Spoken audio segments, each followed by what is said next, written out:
U.S. Secretary of State John Kerry has announced that Israel and the Palestinians will restart direct final status negotiations. Kerry was speaking in Jordan after holding a series of meetings this week with senior Israeli and Palestinian officials. He stressed the process was still being finalized and that it would be better for the talks to be private to give them the best chance of success. Kerry confirmed that the chief Palestinian negotiator, Saeb Erekat, and his Israeli counterpart, Tzipi Livni, would travel to Washington in the next week or so to begin initial talks.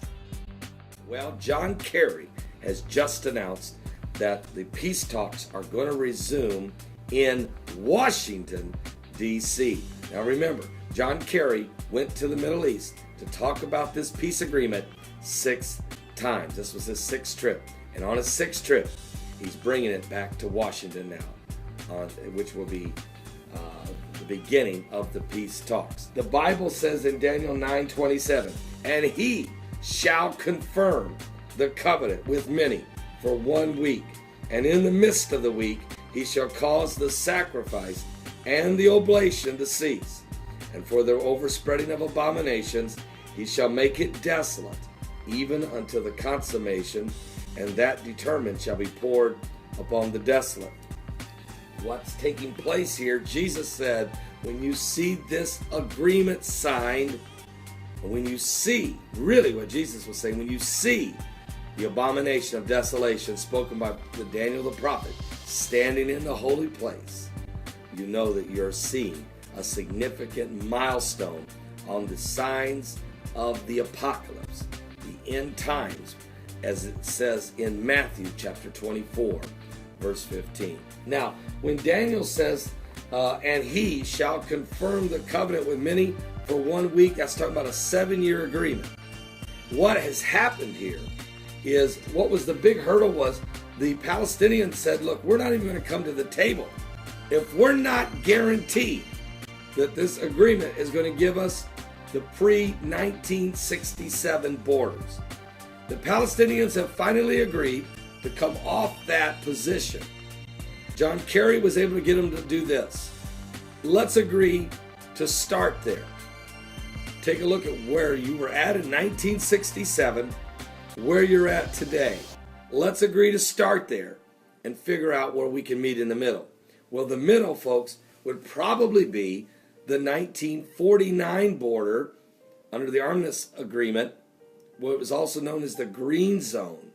And the European Union announced this week that starting January 1st of next year, 2014, they're only going to recognize Israel based on the 1949 borders.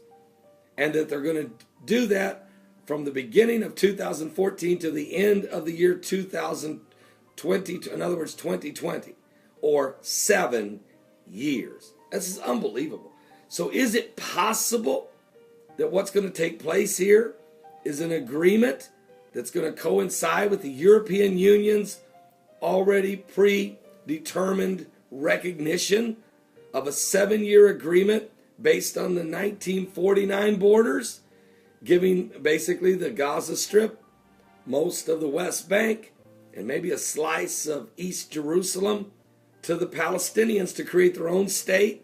In return, Israel would receive peace and security from not only the Palestinians and the Hamas that irritate them in Gaza, but from 22 Arab nations who've already agreed to this type of arrangement, and 35 Muslim nations that'd be willing to go along with it. And also Israel would want the right to build the 3rd temple of the Lord.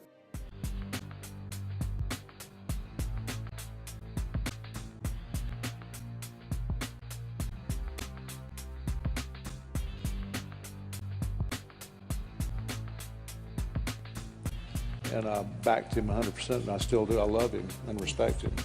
But when he made Israel give up Gaza, Gaza was a seaside city in Israel of 80,000 people. And whenever they had to leave their homes, there were Jews pulling Jews out of their homes, and they were evacuating by helicopter people off the tops of synagogues. And did you know in a matter of days, New Orleans had a Hurricane Katrina, and they were plucking people off of rooftops with helicopters just like they were in Gaza a few days before. But of all the places where the water came into New Orleans was a place where the dike broke called the West Bank. It was a place called the West Bank in New Orleans. And when President Bush, in my opinion, when President Bush mishandled Israel, I believe right then his presidency was over, because after that he struggled. He had a struggle making speeches. Right. He couldn't hardly talk. From the time he mishandled Israel, let me tell you something, and I really feel led to say this. It's a dangerous thing to be elected president of the United States for one reason. How are you going to handle Israel and how are you going to handle Jerusalem? Makes no difference how you handle Paris. Makes no difference how you handle Rio. Right. Makes no difference how you handle South Africa. Makes no difference how you handle Iraq. But how a president and the Secretary of State handles Israel and Jerusalem can have major ramifications on that man and this nation. 30th, 1991, George Bush opened the Madrid Conference. Isn't it amazing? The name was Madrid. And aimed at forcing Israel to give up more land. And at that same time, a storm, 35-foot high wave hit his home. That's Bush's New England home. Then August 23rd, 1992, was you're referring to it, the Madrid Conference moved to Washington, D.C. And that same day, Hurricane Andrew, the worst natural disaster in U.S. history at the time, caused $30 billion in damage, left 180,000 people homeless. And then it goes on. Then President Clinton met with Syria's president for talks on forcing Israel to give up the Golan Heights. Less than 24 hours later, a 6.9 earthquake shook Southern California, second most destructive natural disaster to hit the U.S. And it goes on and on. And 1997, March 1st. And then tornadoes devastated America on these same dates. Well, did you know last year when President Obama said that Israel must give back the land that they got in the war? Did you know that the week he said that was in May? And I went before Church's presidents that next morning, the Sunday morning, and I told them, I said, anytime we've mishandled Israel, it cost us. When you're dealing with the church, you're dealing with grace, but when you're dealing with Israel, you're dealing with the law. And it's fast, quick retribution. And so I told the church that morning, I said, I'm in fear of what's about to happen. And that afternoon, the tornado struck Joplin, Missouri. That was within 2 days after President Obama said that Israel's got to give back the land they got. They need to go back to the old boundaries. And it struck Joplin.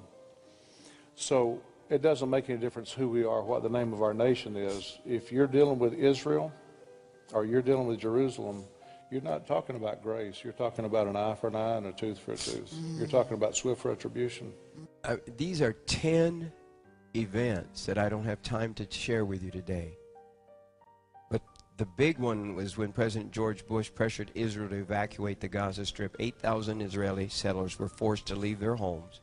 Exactly 1 week later, Hurricane Katrina smashed Louisiana. 80% of the city of New Orleans was under water.